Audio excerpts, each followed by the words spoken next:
So we are on record now. You can start. Right. Morning, everybody. I think we've still got a couple of minutes to start off. I can see Mr. Nicola also joining in bang on time, so we'll stick with the schedule of the program. Perfect. Morning, Mr. Nicola.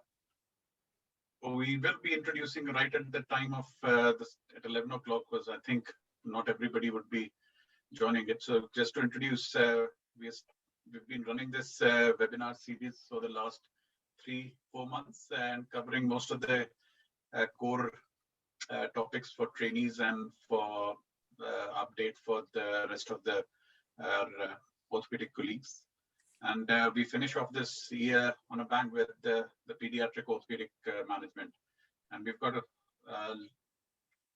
very eminent faculty comprising of Mr. Lahoti from King's College, London, Mr. Nicola from Sheffield Children, Mr. Bajaj from Lewisham and Greenwich, and my dear friend Mr. Varghese, who's chipped in at the last moment, and from Wolverhampton Hospital. So we'll kick off exactly at 11 o'clock with Mr. Bajaj's presentation on Perthes and with what's new in Perthes. We will be taking questions after every talk, and you can keep on writing it on the message board and I'll take it up from there.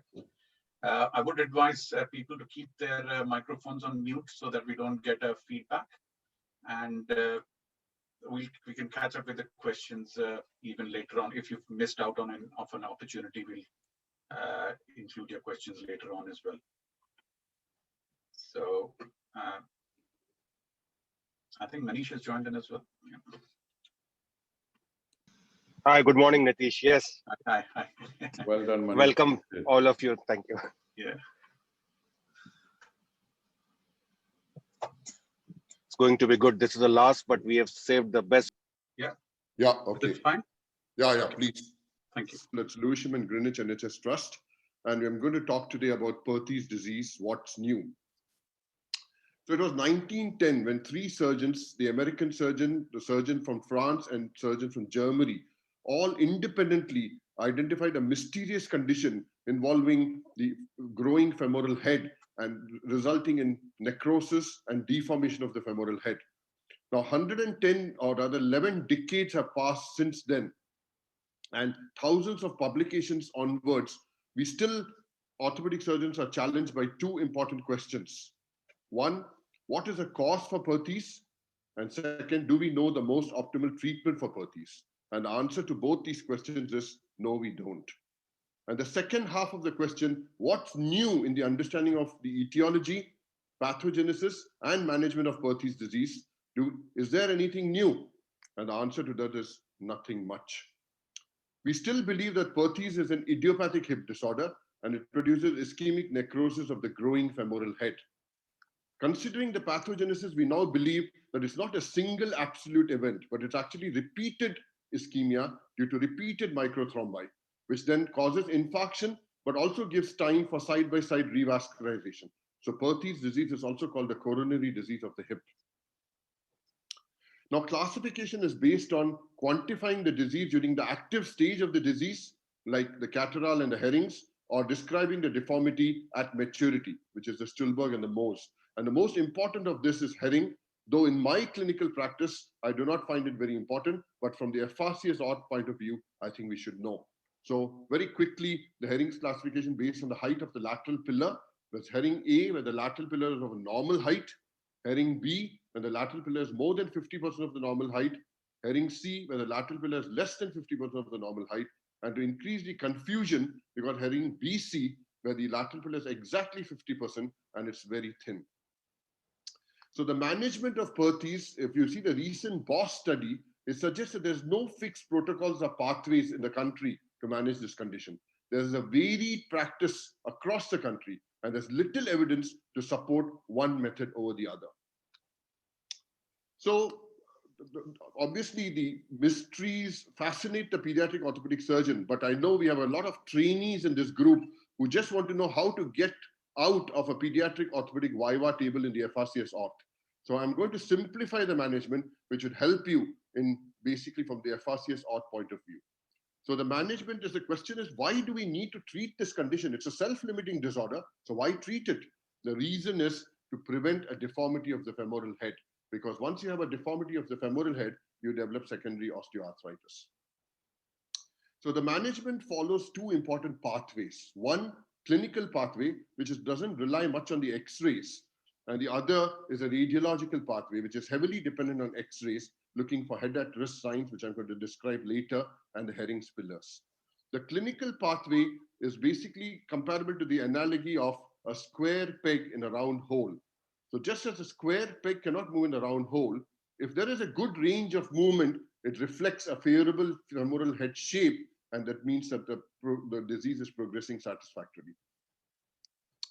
So the criticism of the radiological pathway is that by the time the Herring's pillars are seen, it's already too late for management, and we need to intervene much before that. Hence, I don't rely much on the radiological pathway. Now, principles of clinical management include one is pain relief, where you have protected weight bearing, avoiding impact activities, modification of activities, and once you get a good range of movement, maintain the range of movement with the, and any red flags, then you.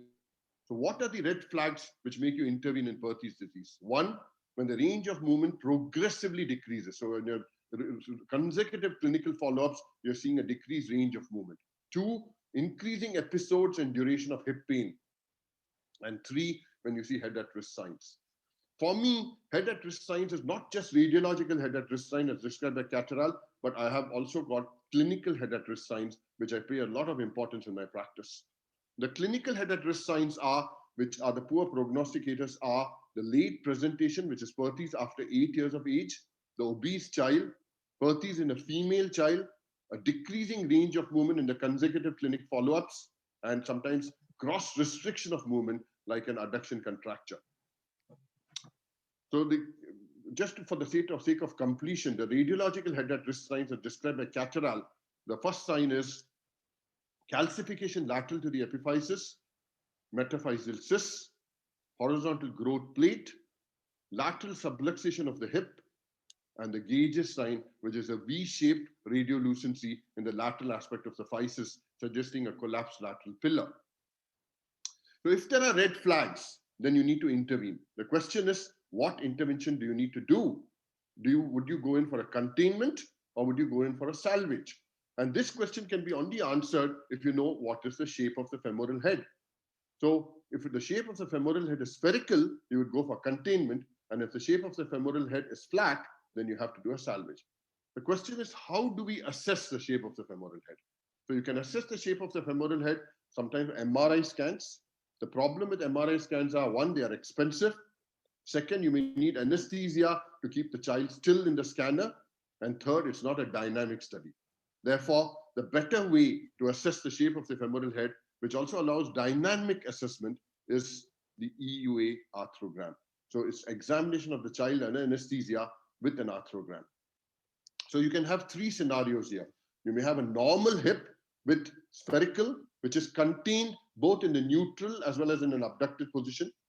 Then there may be a hip which is subluxing in the neutral position, but it's contained in abduction and internal rotation.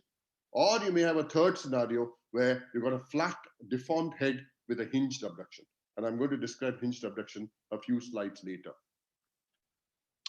So, contain beside the containable and femoral head, the question is at what stage of Perthes you would like to contain it. And you need to contain it in the early fragmentation phase, even before the appearance of the Herring's lateral pillars, telling you that the lateral pillars itself are quite late when they appear. And this is generally done in the first year or first 6 months of the onset of symptoms. The prerequisite being that the femoral head should be spherical. Now, once you decide to contain it, you have got different containment methods. You've got the non-operative methods and the operative methods. The non-operative methods happens to be the broomstick plasters or the Texas Scottish Rite brace, whereas the operating methods includes the femoral osteotomies or the pelvic osteotomies. The femoral osteotomy, because you are abducting the hip and it's getting contained in abduction or abduction and internal rotation, you need to do a varus or a varus derotation osteotomy. The disadvantage is it produces a limb length discrepancy and it produces coxavara. On the other hand, the pelvic osteotomies is where you actually bring the acetabulum to the femur, and that's by a triple osteotomy or a Salter's osteotomy. The disadvantages is obviously you're dealing with that part of the Perthes which is actually not involved, namely the acetabulum. And second, the advantages, however, is that it doesn't produce limb length discrepancy or a coxavara. The salvage surgery. So if the head is flat, then you need to do a salvage surgery. So the indications is aspherical femoral head producing a hinged abduction. So in FRCS auth, they do ask you about what a hinged abduction is. So a hinged abduction is when the superolateral deformed portion of the femoral head impinges on the acetabulum, subluxing the hip out. It was which was coined by Catterall.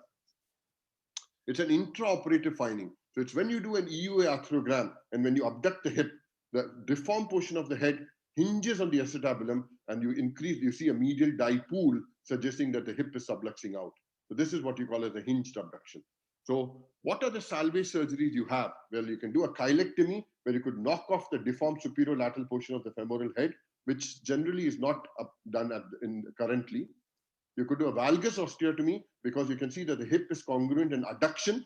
So you could do a valgus osteotomy, or you could do a shelf acetabuloplasty. So considering the COVID effect, what has been the COVID effect on the management of Perthes? So it's more towards non-operative management, I'm afraid, with more emphasis on range of motion maintenance, bracing, and even they're considering doing teleconferencing with radiographs to assess the stage of Perthes to reduce the intraoperative visits. And this is what probably will carry on until the COVID effect is gone. What's new then in the management? Well, in addition to the operative and non-operative management, now we are even having some medicines or pharmaceutical methods of managing Perthes. So you have methods to inhibit the bone resorption, which is by using bisphosphonates or the rank L inhibitors. Methods to improve the bone anabolism or the bone anabolic approach, as we call it, where you have the statins and the bone morphogenetic, and methods to improve revascularization using growth factors. But these are all on experimental stages, except bisphosphonates, which are now quite in to improve bone resorption in Perthes. So important thing to understand are the buzzwords in the FRCS auth. The etiology of Perthes is ischemia in a vulnerable child. And the goal of management is maintaining movement in a contained hip. Thanks. Next, we go to the next speaker. Thanks, Mr.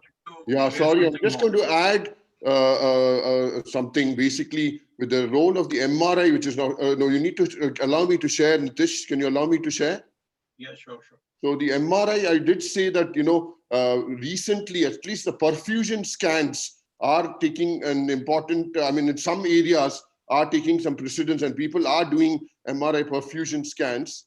So I just want to show you a couple of slides. No, Nitish, I'm not allowed to share. Can you allow me to share? Yeah, sure, just a second.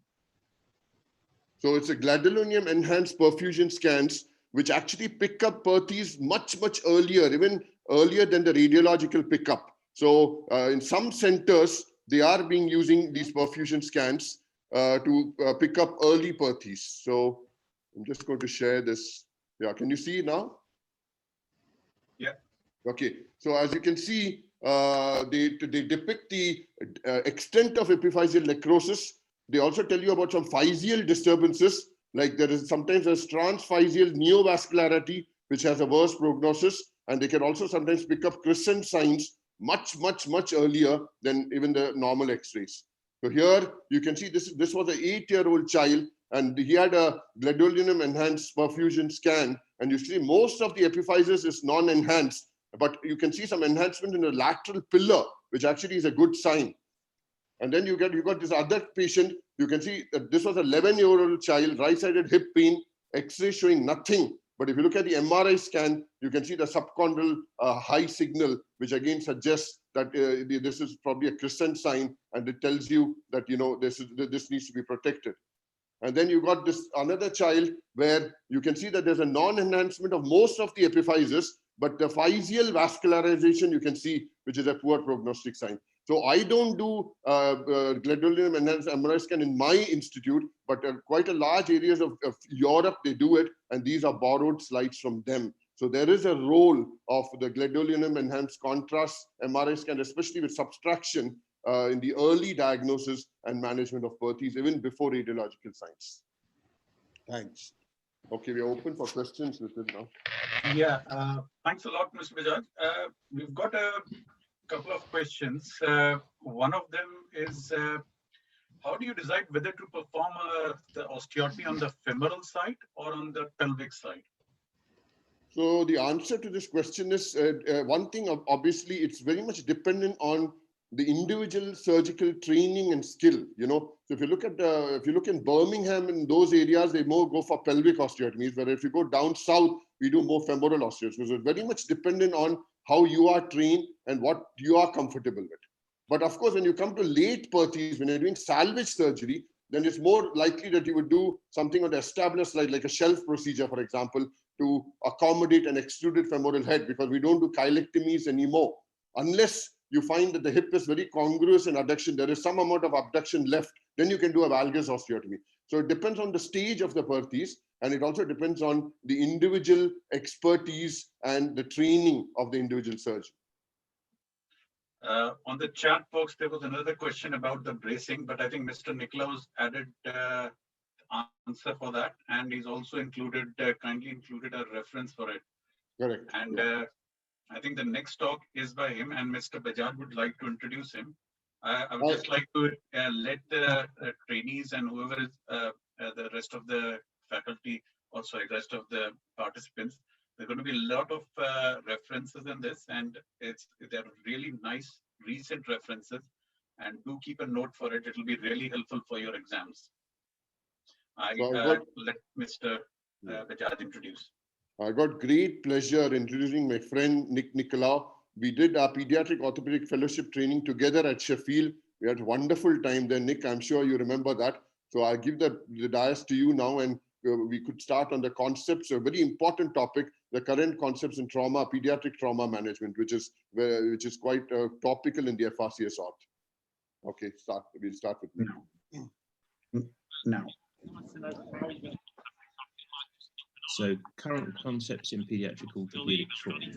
So what I'm going to cover today is just going to update you on some of the current management decisions that we have to make, and talk predominantly about contemporary research that's been published recently, some of the trials that are ongoing, basically from a UK perspective. I'm going to focus in the upper limb on the distal radius, supracondylar fractures, lateral condyle and medial condyle fractures, and the lower limb I'll talk about tibial eminent fractures and femoral fractures.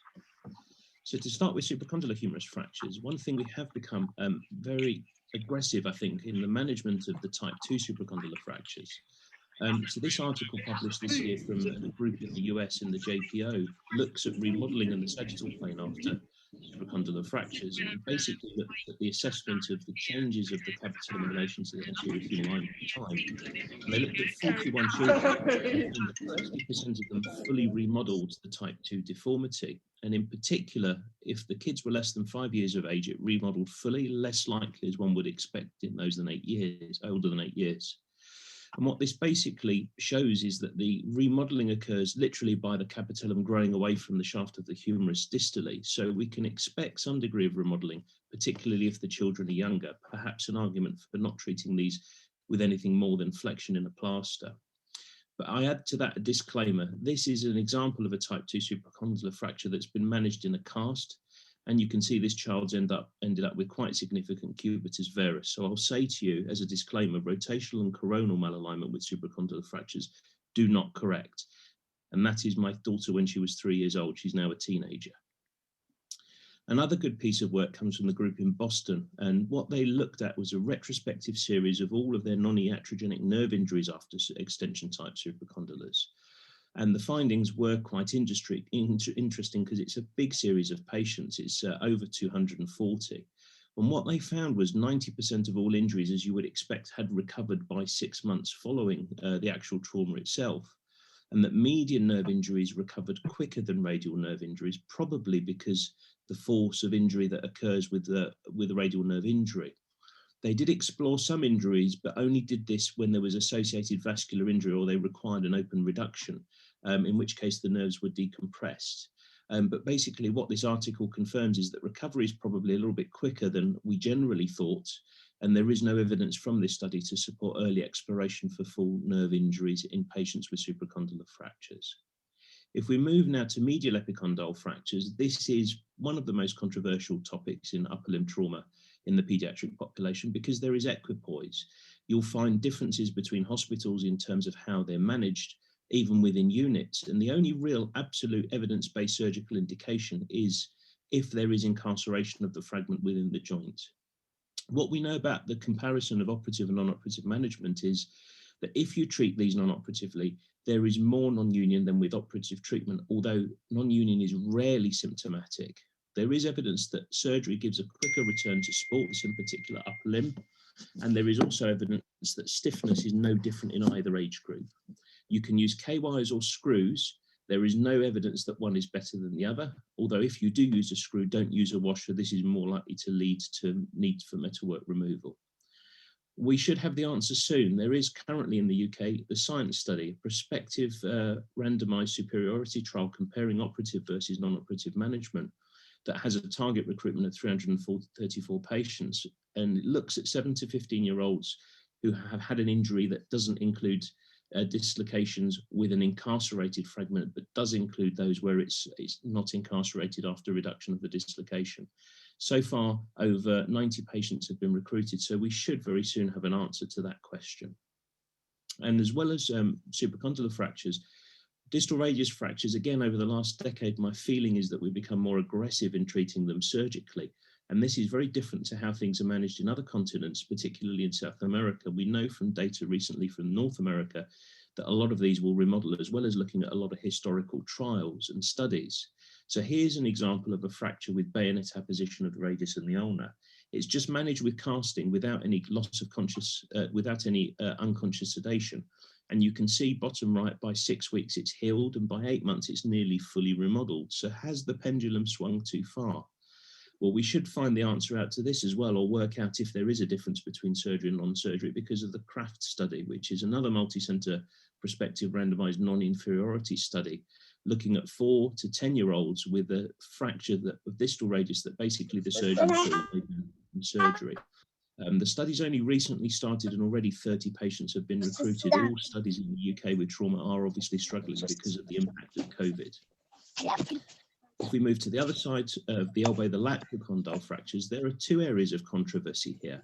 One is operative management and when you should consider open or percutaneous fixation, and then how you should fix these, fix the fractures, whether you should use K-wires or a screw. So this study from last year, which comes from 2 groups in Canada and in Melbourne in Australia, looked at a huge cohort of lateral condyle injuries, 336 children. And what they found was that there are less complications with percutaneous fixation, bearing in mind that these fractures tend to be less severely displaced. And you get more non-union when using K-wire fixation, but bear in mind with screw fixation, you have to then undergo secondary general anesthetic to remove them, as most people would leave the K-wires unburied. And what this basically concludes is that probably with these fractures, wires are at best cheaper and don't give any, certainly don't seem to be superior to the use of a screw. Now, there's very few studies comparing percutaneous with open techniques in terms of lateral condyle fracture fixation. And a lot of people would accept that minimally displaced fractures could probably be treated by closed reduction with the added use of an arthrogram to check the articular congruity. Displaced lateral condyle fractures are probably one of the few upper limb fractures of necessity that require fixation because of the poor outcomes in terms of non-union and other problems. But if you're going to attempt closed reduction with a technique, and that involves both the reduction and also the method of fixation.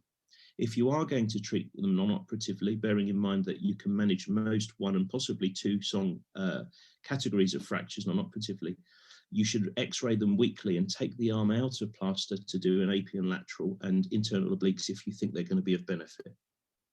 Now, this is just a picture from Song's original paper, that shows you can reduce lateral condyle fractures that are displaced percutaneously, although you have to use your thumb as a fulcrum to reduce them. But for most people, safest way is to visualize the joint surface and fix it, because this is a fiddly technique. We're going to move now to the lower limb and to the knee and tibial eminence fractures. Now with these, there are these 4 options for treatment. You can immobilize them in cast if you want. You can perform a closed reduction under anesthesia with cast. You can perform open reduction and fixation, or you can do it arthroscopically. And then you have a choice of how you fix it. Do you use screws or pins, absorbable and non-absorbable, or do you use more contemporary techniques, arthroscopic techniques such as suture fixation? And all of these techniques have both advantages and disadvantages. And this is an area that we don't really understand what is the best form of treatment. But manage and the complications can result as a result of undertreatment, such as malunion or non-union, or as a result of the surgery itself. And always be aware, meniscal injuries are very common with tibial eminence fractures, in particular the posterior horn of the lateral meniscus, which is difficult to visualize if you're doing a medial arthrotomy. What fixation method you use is obviously controversial, but for me, at the moment, type 1, you treat them non-operatively. Type 2 fractures, we are moving towards more MRI-guided treatment, because we know that closed reduction from a number of studies with MRI shows that it often doesn't work in reducing the fragment, despite the fact we think it does so. Type 3 or type 4, you can treat with surgery, depending on your skills and whether you do it open or whether you do it arthroscopically. Here's an example of 2 of my patients treated in different ways, one with arthroscopic assisted screw fixation, the other with a suture fixation tied over a button. Both of these have their merit and their possible faults. There are good mechanical studies suggesting that in laboratory cadaveric specimens, suture fixation is better, but no clinical studies comparing the 2 as of yet directly. But bear in mind that arthrofibrosis is a complication that comes around from surgery, and it's over 10% with tibial eminence fractures. It's one of the highest risks compared to other injuries that we treat, such as ACL injury. If you treat them non-operatively, you don't get arthrofibrosis, although you get other complications such as malunion and non-union. The definition of arthrofibrosis for use in children is a loss of the terminal 10 degrees of extension and or less than 90 degrees of knee flexion. And bear in mind that if you lose extension, it does cause difficulties with gait, such as fatigue and limp. Prevention of arthrofibrosis is the priority here. And there are a number of methods that you can do to avoid this developing. And this study from the American Journal of Sports Medicine, published very recently, is a 10-center multi-center study, 10-center study, looking at nearly 250 patients over 9 years. And what they identified was that there were a number of factors associated with arthrofibrosis, some of which you could expect, such as a longer surgical time, the use of cast immobilization, younger children below the age of 9, associated anterior cruciate ligament injury tears, which fortunately these 2 occurring together is rare, and also those that occur as a result of trauma as opposed to a sports injury in terms of high energy. So to avoid arthrofibrosis, number 1, prevent malunion and avoid prominent metalwork such as this screw impinging on the trochlea that you can see. Use a fixation that's firm and robust so that you can minimize your immobilization. Don't use plaster casts. And really try to keep any form of immobilization extension limited to less than 3 weeks. You must have experience with these injuries, because we know long operative times leads to more occurrence of arthrofibrosis, and make sure you have good therapy provision, particularly in the younger patients. If you do get arthrofibrosis, treat it early, because complications increase as the stiffness becomes more established due to the changes you're seeing in the soft tissues around the knee. But bear in mind, MUA has a fracture risk. This study from a number of centers in North America looked at patients having MUA alone and found that 3 out of the 8 cases developed a fracture, such as this X-ray that you can see. But in 24 patients managed with a manipulation after arthroscopic release of adhesions, none developed a fracture. It's pretty similar to the treatment of throws and shoulder, I suppose. Now to finish, we'll move finally to femoral fractures, and this nice piece of work that's come from the team at St. Louis in the US. And basically it involves a number of centers prospectively following up patients not randomly allocated to elastic nailing versus spiker application. What this found basically was no difference in the outcome of malunion, or limb length discrepancy. Obviously, with elastic nails, it was easier for some families to manage where there were issues with plasters, and 3 spica patients had problems. But the metalwork obviously causes issues. So it suggests that the benefits in a younger age group, as this is looking at relatively young children from 2 to 6, is very small. But we know from a previous study that comes again from the team in Dallas as well as in Vanderbilt, Dallas 2, of over 260 patients comparing the 2 treatments, found again very little difference in terms of limb length discrepancy and malalignment, but higher reoperation in the terms of the groups that had the nailing. So basically, these 2 studies together tell us that for the under 6s, and in particular the under 5s, spica treatment is probably the better option for most patients. Thank you, and I'll finish there.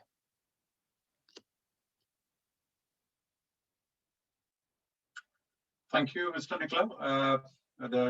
It's open for questions now.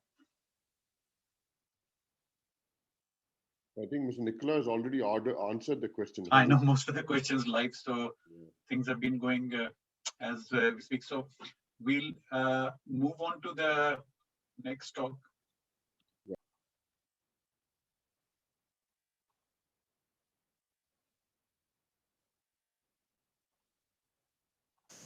Good morning, and I'm really grateful to BIOS, Sunil and Nitish for organizing this Zoom meeting and inviting me to talk on developmental dysplasia of hip. I understand that most of the attendees are trainees, so I thought I'll focus on some vivid topics which can be interesting or stressful, depending on whether you know the answer or not. So I'm going to include these controversies in my talk after a failed Paulic harness, because there's uniform agreement that Paulic harness is the best treatment for a neonate with dislocated hip. So the first controversy is when to intervene once you know that the Paulic harness has failed. When I was in training, that was 25 years ago, there was a lot of concern about anesthetic gases and the medicines on the effect they have on the growing brain.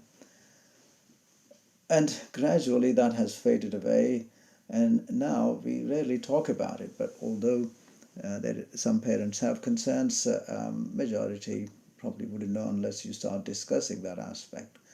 But the concept is sooner the better. Why? There's good remodeling potential, and you know that from fracture studies, etc., that remodeling starts and is better in very young people and not so in teenagers. So the idea is that if you reduce the hip early, acetabulum will remodel, but it's not uniformly acknowledged, because there is this paper from Professor Clark, produced in 2010, which showed that late procedure, that is 12 months to 18 months, actually reduces the incidence of acetabular and femoral procedures. So there is that sort of grey area where and how soon you want to go, and I tend to sort of go at 1 year of age. So this is no longer a controversy, but a talking point. The role of traction, and if I go back to my training years, we used to go around the wards every day adjusting these tractions. First, sort of gallows type, and then start abducting them. And every couple of hours, the nurses would call you to say, well, the child is turning around and now the legs are locked in rather than being abducted. And gradually the art of traction has disappeared. So it is controversial whether one child should be put through this. There is no firm evidence that helps, but there are places where surgery is not that safe, and in developing countries people still use this as a method of close reduction, but no longer in UK and US practice. And then we move on to the close reduction. There is uniform agreement that an attempt at close reduction should be made. and the method is to do it under general anesthetic and use an arthrogram, and the medial approach is universally accepted. There's a bit of controversy on what constitutes a concentric reduction. In addition to the clinical feeling of stability, the medial pooling of dye is a lot talked about, and an accepted measure is 5 to 7 millimeter pooling. But there are times when surgeons have pushed the boundary, and if they felt good, left it even at 8 millimeters. And there are some studies to show that the head starts to sit in deeply if it is stable. And then the most recent reincarnation of this concept is measuring the pool percentage, or the length of, or the dimensions of medial dipole to the femoral head. And this technique involves using packs and using a sphere to work out the surface area of the femoral head, and 16% or less of medial pooling compared to the femoral head area is now acceptable. So role of ossific nucleus is very interesting, and the debate is whether one should wait for ossific nucleus to protect the head from femoral avascular necrosis. And if you look at the cause of avascular necrosis, there are many, particularly the position of the hip in hip spica or in Paulic harness. That is the most damaging factor. But of course, surgery is important cause of AVN, because AVN doesn't occur in a native hip. And all forms of treatment, both closed and open, are associated with AVN. But there's this interesting controversy of whether one should wait for the ossific nucleus. So if you see the orange being squeezed, there is no stone in that, and you can easily squeeze it compared to avocado. So this is a rough analogy I generally give to parents when I would like to wait for an ossific nucleus. But again, like anything and everything, you can produce evidence. This is Professor Clark's paper from 2005, which popularized this notion. But then there's more recent meta-analysis that says there is no difference. So it's worth having this on board during the exam if you're asked to discuss this. Now we move on to surgical approach. This is much more interesting, and I want you to just remind yourself of the blood supply of hip. The most important thing is it changes from neonatal age group to 3 years plus. So in neonates, there is some contribution of the femoral head blood supply from ligamentum teres, but not much, so you can easily sacrifice that. And most of the blood supply to femoral head comes from intraosseous channels and also retinacular vessels. And the main feeder is the medial circumflex femoral artery here, and that comes from the medial side. But as the age progresses, the intraosseous links die down, and most of the blood supply is through retinacular vessels. But again, the main feeder is medial circumflex, comes from the medial side. So the surgical approaches are medial through adductor muscles, Ludloff, and there are lots of variations of this, and that mainly involves making an incision with the adductor muscles and gradually dissecting it down to the hip joint capsule, protecting the nerves and vessels, particularly the operator nerve and medial circumflex vessels. And once you approach the capsule, capsule is divided and ligamentum teres is pulled down, and also, of course, you can approach transverse acetabular ligament. But what you can't do is the capsularrhaphy. The ligamentum teres is attached to the transverse ligament area or to the surrounding soft tissues, and that has been described as the most stabilizing thing you do during adductor approach. But most of stability depends upon how you cast these children. So there is that lack of confidence in surgeons' mind as to say, we haven't put nice capsularrhaphy sutures. But it is useful, this approach is useful when you want to do bilateral. You can do 2 in 1 sitting, but it needs more training than the anterolateral approach. And of course, there's that risk of damage to the medial circumflex vessel. And it is difficult to teach. I've seen it a couple of times in my career and tried to do it, but I don't get the same confidence as the anterolateral approach. The anterolateral approach is a modified Smith-Peterson approach through a bikini incision, the usual sartorius muscle. Either you can cut or retract. Rectus femoris has to be cut. And then once you expose the iliac wing and the capsule, a T-shaped capsulotomy and internally rotating capsulorrhaphy. So this is a comprehensive approach. This addresses all the components of DDH and a good capsulorrhaphy. So acetabular procedures are again controversial as when to do and which one to do. So here, if you see this diagram, most of the acetabular remodeling occurs within first 3 years, and then it starts to slow down irrespective of when you do the open reduction. So there is some agreement that you don't need it if you're doing here, because there's a lot of remodeling potential between 1.5 and 3 years. So most of us won't do it, and also it is not easy at 18 months of age. And another thing is, what's the indication? How do you try and work out which child needs DDH? One way to assess is on the table, and if the hip needs a lot of flexion, then one can assume that anterolateral deficiency exists, and one is tempted to do the acetabular osteotomy. And of course, radiographs are easy to read with acetabular index postoperatively, and a follow-up at 6 monthly intervals would also give you the trend where you are on this one. And you can decide. That's a lot easier to decide. So, but what is not easy to understand is to which osteotomy. So there are 3 or 4 different types of osteotomies. One is the main important redirectional osteotomy, where the acetabulum is divided in this area and redirected, and that's the Salter's osteotomy.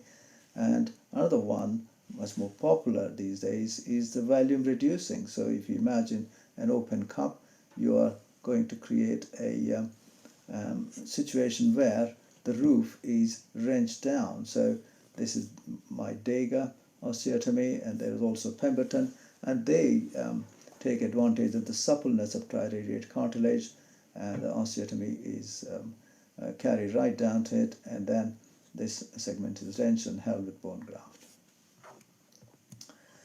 There's another interesting procedure that some people now do, and again this is popularized by Professor Clark, where the iliac wing is perforated either with drill bits or little osteotomes in complete cuts. And the concept is that this stimulates this area anatomy, and he has shown in his study that the acetabulum remodels very well, and there is no need for any secondary procedure later on. Of course, salvage osteotomies are not a topic to discuss because we're dealing with neonates. Femoral osteotomy, again, is not as well studied as acetabular osteotomies, and they can be a shortening osteotomy where you need to take a segment of femur out to bring the femoral head, or they can be simply reorientation osteotomy, like here, where you reduce the anteversion by doing an internal rotation.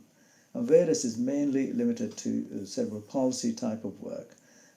It's tempting to say, when you look at a hip like this, to say, well, I will do a varus osteotomy, but this is the manifestation of anteversion and not a real valgus. Sorry. So the indications are not clear. It's variable, surgeon dependent, and the debate is also whether to combine with open reduction. And general guide is that if you're really finding femoral head reduction very difficult, then you will definitely resort to it. And we still don't know whether shortening the femoral femur routinely would reduce the AVR. So just to conclude, failed Paulic harness means surgical intervention. Controversies we have talked about, and then intervention is planned, and then again goes from closed to open reduction. And we talked about closed reduction criteria and the controversies there. We talked about medial and anterior approaches, and we also discussed the controversies in acetabular and femoral osteotomies. This is not exhaustive, but would be easy or important if you know these controversies. Thank you very much. Yeah, Thank Nitish, you. most of the questions are answered, Nitish. I know. That's what I'm saying. So I would suggest. But just one thing, I wanted to ask Mr. Lahoti one question, if that's okay. I was just about to type it and he's finished. Is it okay to ask him now? Sure, Yeah, by all means. Mr. Lahoti, I know you favor Degas, no, for mostly when you're doing the acetabular osteotomy in DDH. So, in DDH, it's not a posterior deficiency. It's mostly anterior and anterolateral deficiency. I know Dega, that also accounts for that. So, but why do you favor Dega when there's no actual posterior deficiency in DDH? I think you can dial the Dega like Pemberton, San Diego, you turn the posterior one. So you can adopt Dega to DDH work. So you mainly turn the anterolateral wing down. So yeah, it can be adopted. You're right. It was described for posterior deficiency in CP where two kids are sitting and they're really wiped off the posterior wall, but it can be adopted. Fortunately, actually, I mean, I don't know, you might have a different experience, but my rate of acetabular osteotomy is far less. What I do is I operate at 1 year of age. I'm not, I'd wait, it's okay. Capital physis, if it doesn't appear at 12 months, I'm not going to wait forever. But you can pick up capital physis on ultrasound. So you can get an ultrasound done if you're that anxious, but I just say wait till 12. Nick has already said, below 1, they're all small. The hip spiker is difficult to put. It's an art to put a hip spiker in a 7-year-old or 7-month-old is pain. So yeah, 1 year is good. I think because most of our patients come to us at few months of age, so we are tending to operate under 3-year threshold. So acetabular remodels very well. So I would probably do one in a year or less of acetabular procedure. So, and that child was a bit older. I did Dega. I did a Salter more recently. It's as I said, it's controversial, but you need to know what you're doing. Salter is the best bet, covers very well, but it's bigger operation, technically demanding. Getting into the sciatic notch can be an issue sometimes, and you need the right curved sort of artery forceps and all that sort of stuff.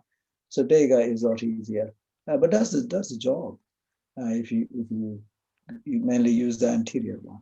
Yeah. Only one more thing, Mr. Lahoti, like if say, for example, you have done a femoral osteotomy and you're waiting or following up the patient for as the acetabulum remodels, but is there any absolute level of acetabular index or any sequential acetabular index measurements which will drive you to say, you know what, this acetabulum is not remodeling, I need to go and do something about it? Or is it the age? How do you decide when you need to go in for the acetabulum? That's an interesting question. And of course, serial radiographs, no improvement over 1 year, 6 months, then that's when you decide. Let's say I have an example of, I've shown there, it was 25 on the normal side and 40 acetabular angle, absolutely no doubt. 25, 28, I would say, I would wait, that sort of issue. So yes, borderline, you can wait until 8, and some people have shown that there is a growth spurt around adolescent years, so it might even improve that. But I think borderline, I tend to leave and I talk to parents, but definitely, 10 to 15 degree difference between normal and abnormal side, then I go for the osteotomy. Thank you. Sunil, can I ask a question, please? Please, yes, please. Nick presented on trauma. I may have missed it. He might have mentioned it. So it's to Nick and all of you as well. Is for the lateral humeral condyle, is there a preferred option of wiring versus screws? And is there a cutoff age or any clinical setting where you would say that you should try and preferably use a screw rather than a K-wire? Do you want me to answer that? Yes, Because BJ, you've picked the one topic that would be lovely to have a proper prospective randomized trial on, because the article that I presented that comes from Canada and from Australia looks specifically at the way that you fix them, and what they found was that the only thing really that wires are going to be is cheap. If you are going to put wires in, what configuration do you use and what size? So bearing in mind the anatomy of the fracture, which is often an avulsion type injury, really one wire should be parallel to the joint surface, because the fracture line, depending on whether it's Milch 1 or Milch 2, comes almost horizontally down in most cases. So in that case, you put one perpendicular to the joint and one across the olecranon fossa up into the medial aspect of the proximal humerus. But the wires in the distal humerus in the younger kids, it's cartilage. It often loosens very quickly, and then it ends up causing problems with wound healing and the skin. So a lot of the studies where they look at percutaneous fixation will use 3 oblique wires, one through the olecranon fossa, one lower, one higher. So that's the wiring techniques you can use, but that's more for percutaneous methods. For me, the screw probably is a better option. It gives you better hold, better grip, better compression, but you're always going to come back and take that out. But even if you use wires, you either pull them out in clinic, which is difficult depending on what hospital you're in, or you're going to bury them anyway, so you still need to go back. So really for the younger kids, if they're really small and you don't want to have a go with like a 4 or 4.5 cannulated screw, you can use wires. But for me, I will decide basically on the fracture configuration and the age of the child. So screw if they're a little bit bigger, wires if they're small, but my preference is always for a screw. Okay. I mean, I personally, I've not tended to use percutaneous. I kind of stay away from percutaneous. And the ones that I've opened, so I don't know, there's a 6 is probably a very random age, but I would have done a K-wire fixation for those, but very under the skin, so that I'm not reliant or worried about the skin issues, and then remove the wires at whatever 2 months or 3 months down the line. But, and also with the screw, Nick, the thing is, yes, I use it for kids with other problems, but using a screw in around the elbow is not something that I've done. So you're always a bit more hesitant in starting to use those before you start putting the first one. So nice, thank you. Question to Mr. Nicola as well. I mean, I think it's about the tibial spine avulsion fractures. People would have noticed that there's a screw, that cannulated screw that goes through the physis. And I got it clarified yesterday, but just for the sake of the rest of the people, when would you like to take it out? Because people are reluctant to put a screw through the physis when you're fixing a tibial spine. So could you just elaborate on that?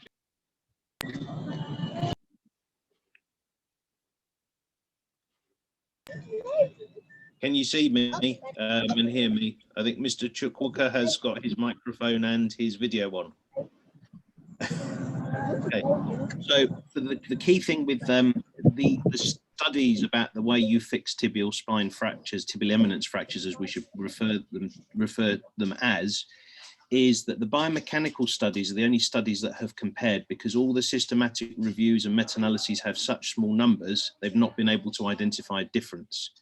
So with screws, the biomechanical studies suggest that suture fixation is better, but these are in cadaveric adult specimens, and where they've used screws, they've used short screws. So if you are going to use a long screw, which will allow you to engage the posterior cortex, get better compression, you must take the screw out, and you must do that well before 6 months, and ideally as soon as the fracture is healed.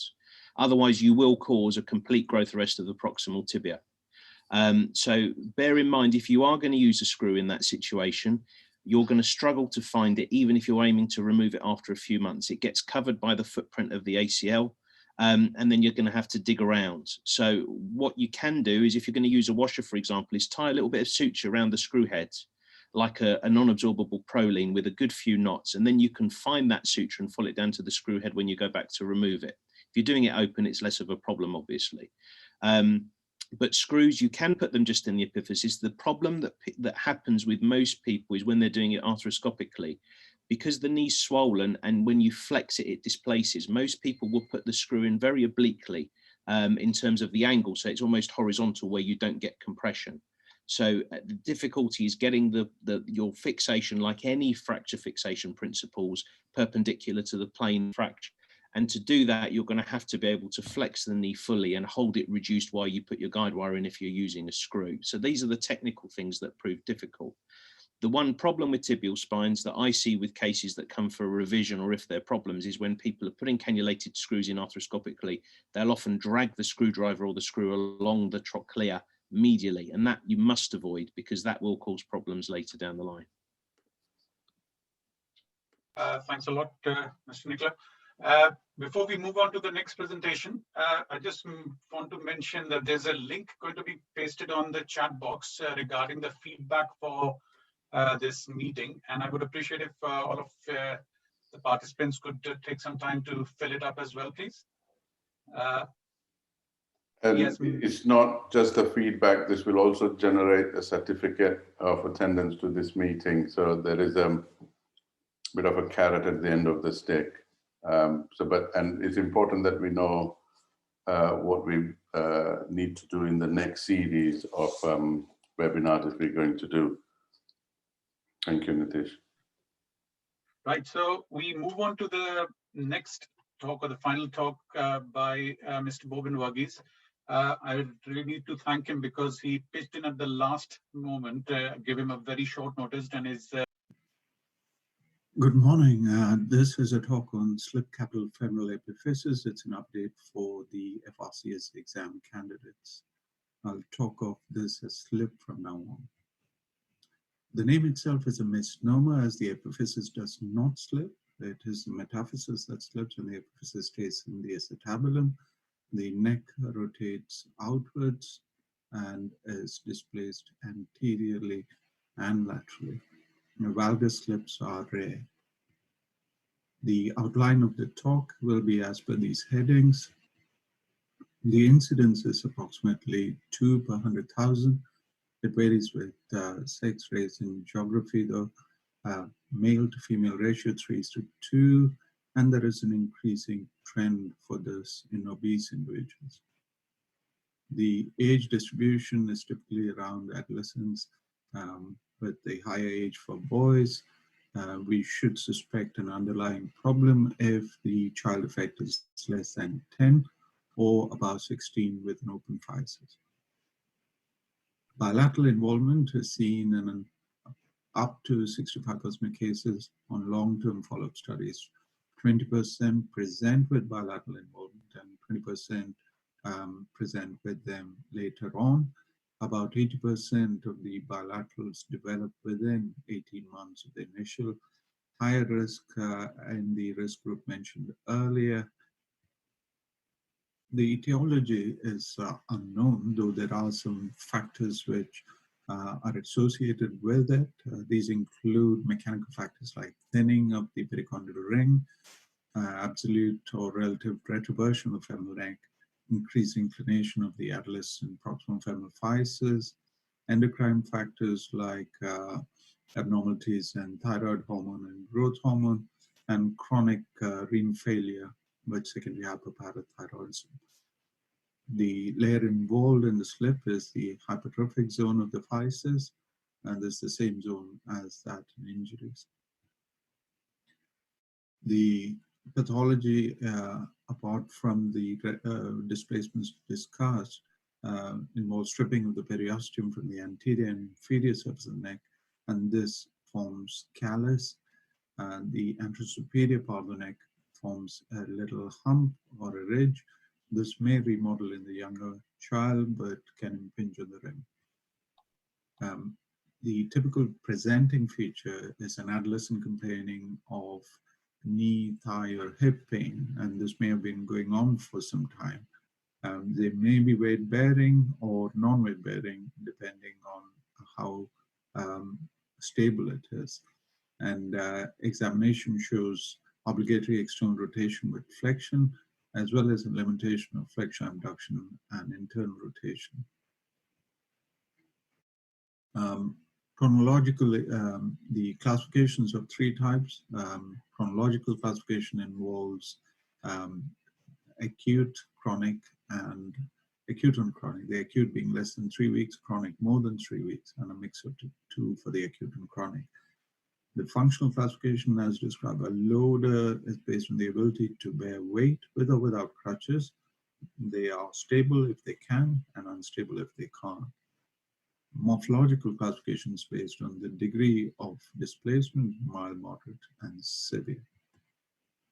Imaging should include plain radiographs with an X-ray of the pelvis with both hips and AP view. The frog lateral may not be performed in individuals with pain in that hip, and in such a case, cross-table lateral may be obtained for fear of worsening the slip, especially in an unstable slip. The CT scan is quite good for planning in severe slip and is also sensitive and specific in confirming a pre-slip.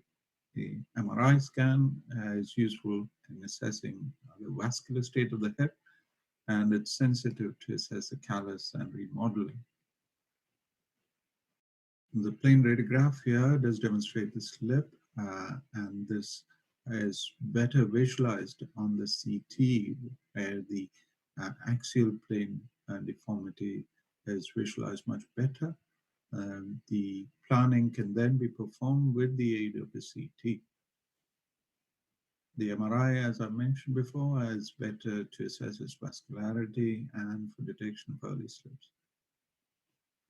The plain radiographic signs involved in a slip are many. Some of the most important are the Tritawan sign, which involve an abnormal Klein's line, a line along the neck which does not intersect the head. The other features being widening or irregularity of the physis, metaphyseal blind sign of steel, which involves an overlap of the head over the metaphysis. Kapner sign is a lack of an overlap between the acetabular margin and the medial metaphysis, decreased epiphyseal height. The Southwick angle is measured as the difference between the abnormal side and the normal side of the head shaft angle, that being classified as mild, moderate, severe based on being less than 30, 30, 50, or more than 50. The natural history of untreated slip is quite good in minimally displaced slips. It is, however, quite bad and has severe degenerative arthritis in displaced hips. So overall, the prognosis depends on the residual deformity at skeletal maturity. Management can be divided into broadly three categories. One is prevention of further slip, another being prevention of complications, and the third, preventing or correcting deformities. These are closely interlinked. Treatment philosophies broadly can be divided into two. One includes in situ pinning and correction of further deformities later on if warranted. This is based on the assumption that any manipulation is prone to an iatrogenic risk of AVN, and thus an in situ pinning is presumed to be a safer alternative. It's particularly suitable for mild and moderate slips and should be accompanied by decompression whenever there's a hemarthrosis. This is especially the case in unstable slip. 3 to 4 threads should cross the physis, and a single central screw is adequate. Mention should be made here that there are studies which show the benefits of growing screws or pins, and that in many of the moderate or severe cases where there is treatment by in situ pinning, you may later on need to go on and correct the deformity. The correction of the deformity is in the form of osteotomies, usually either subcapital, in which case you get a good correction of the deformity, or if it is more distant from the neck, like in the form of an intertrochanteric or trochanteric osteotomy, then it's a compensatory osteotomy which reverses the deformity. The other philosophy behind fixation is that of primary reduction fixation. Now, this is especially important in cases where pinning may be difficult because of the extent and severity of the slip.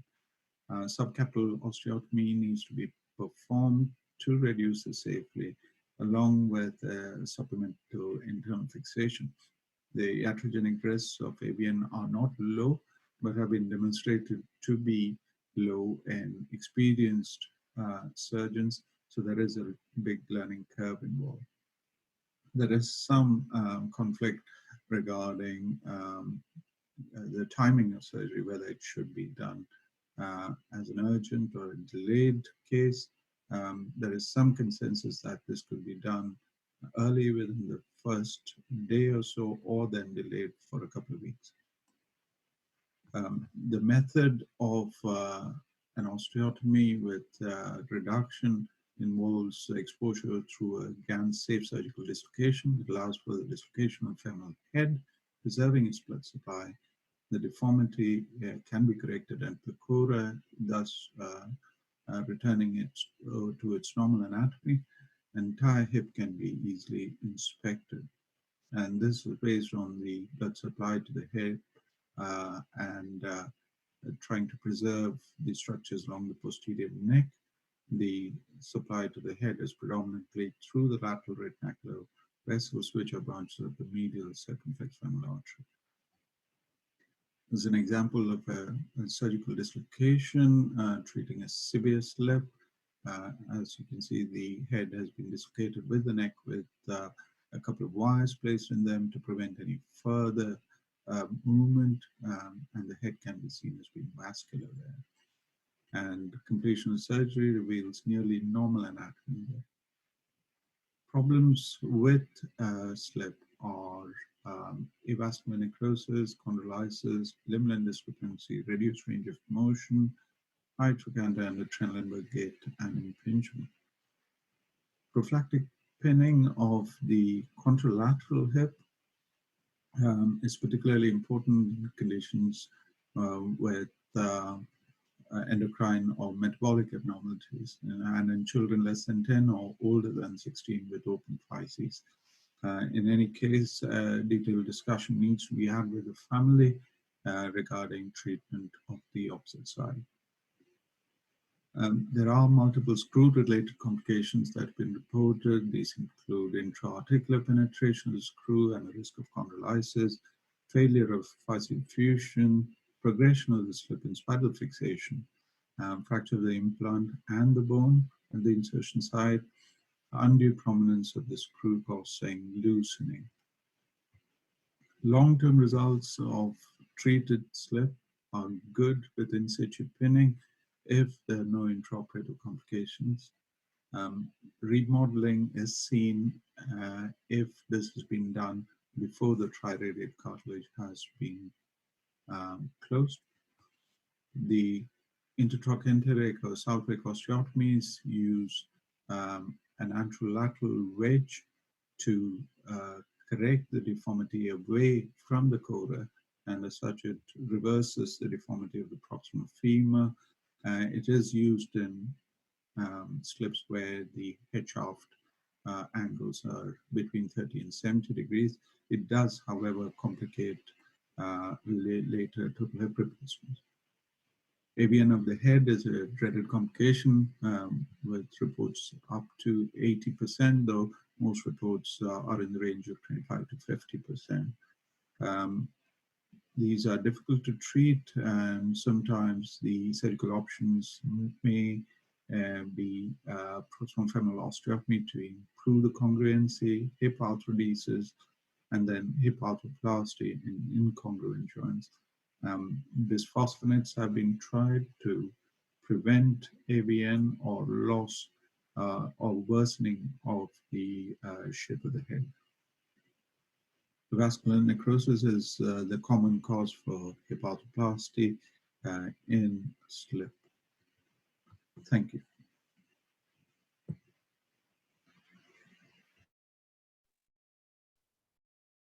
Thanks a lot, Robin, for presenting that interesting talk. The house is open for any questions. I'm sure I've been looking at, you've been answering questions on the chat as well. So I think quite a few of them have been answered. We'll be posting the link for the survey. We posted the link for survey again, and do fill it up to receive your participation certificate, and it gives us an opportunity to improve for the next series of one thing, I think all the questions are answered, but the controversy really is that if you get a severe unstable slip in a DGH, would you do any partial reduction to make it pinnable? I think that controversy is going on in the chat. So Bobbin has mentioned about serendipitous reduction and gentle reduction. So really, whether you could quantify, what sort of reduction can be done to make it pinnable, or do we just transfer it to a tertiary center, not bothering to do anything in the DGH? I'd agree with that. I think for the exam, definitely, the answer should be that in a severe slip, which is going to be difficult to pin, we shouldn't take to theatre to attempt. We should have a plan in place by discussing with the tertiary center somewhere where they would perform an open procedure, and only then proceed with management of that case. So that's one place where I think it'd be okay to tell the examiner that, yes, I'll take advice. It's not something you'd expect DGH upper limb person to be doing in any case. All right, thanks. Can I just join in here, Sunil? Yes. Okay, just a little bit about exam, guys. I mean, it's not, and we hear as examiners that every time you say something difficult like this and you say, well, I'll send it to, I don't know, H or whatever hospital. The examiner is keen on understanding the principles. So I think the best answer would be, it is a difficult case. I'm likely to encounter difficulties with pinning in situ because of X, Y, Z. So that gives you a mark that you have understood you're a safe surgeon. Then the examiner is going to tell you, okay, well, candidates constantly say, I'll refer, I'll call so-and-so colleague. That's fine. That's not an answer. So then they would say, okay, well, if you are that colleague, what are you going to do? So that's where the principles come. In a difficult, unpinnable SUFI, so what are the options? Either you can write and do correct osteotomies, or the principles of open reduction. So for the candidates in the audience, it is good to say, well, it's out of my competence, my skill levels don't allow this, or I don't have any experience. But of course, the examiner knows, but he's trying to ask you the option, which is next option. So, you're not the one doing it. They're not going to kill you just because you said it'll be open reduction. But, this is a difficult situation. I know I'm happy to pin, but this is not a pinnable SUFI, and the options are X, Y, Z. So that will get you a better mark than 2 or 3 times candidate telling you that they will discuss, but everything they will say, I'll refer it to the nearest center. Yeah, no, that's fine. They know, they don't expect you to suddenly do open reductions, etc. But the principles, the value of blood supply, the Gans approach, the pros and cons, that sort of thing. So that gets you lost then. There's sending it off somewhere else, and that's what my approach in examination is, and you can see that from the colleagues who go to examination. That's all I have to say. So there's no need to get into a state about keep referring or arguing. It's just the principles we're talking about. Yeah, I agree. That's a better answer. Thank you. We're finished, Nitish.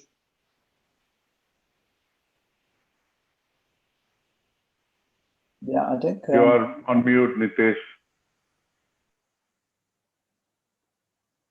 Okay, Nitish is mute. Right. That brings an end to the webinar. Thank all the participants and the faculty for putting up extremely interesting and relevant talks, and really thankful for putting up their presentations beforehand so that we could run with the questions as the webinar was progressing.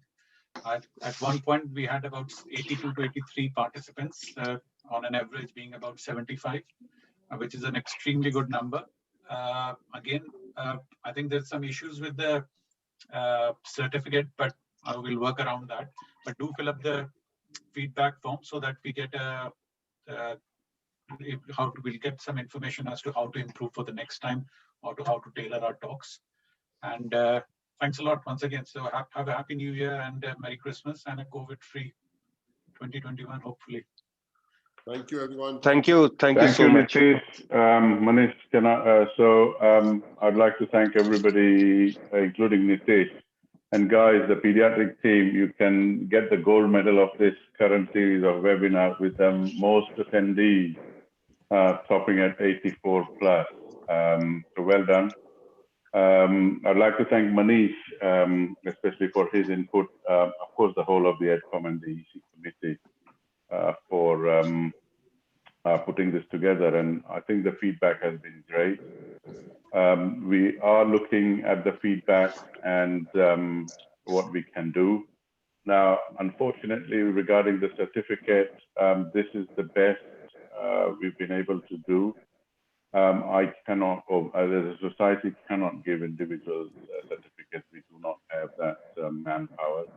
And to be honest, even the AO or ESCA do not provide you with any certificate, even if you attend. So for a small society like ours, I think we should be proud of what we've achieved. Going forward, we are planning for some more sessions. And I think at this stage, I'll probably just say for the non-members is that those who have attended that, please keep this Zoom ID and the password will probably keep the same going forward. And we'll probably plan to do on regular fix of times of the month. So at the moment, we're thinking about second Sundays of the month to keep as a webinar, but we'll keep you updated. Thank you, everyone. I'll just pass on to Manish to close this meeting. Thank you so much, Vijay. That is fantastic. I'm sorry I couldn't attend the whole meeting because I had to be in hospital. I'm in the queue. But the best attended webinar of the year, finishing with a bang. Well done, pediatric team. Well done, Vijay, for supporting it. And next year we'll carry on with more topics to cover the entire curriculum of the trainees. Thank you, everyone. Fantastic. Well done. Thanks, Manish.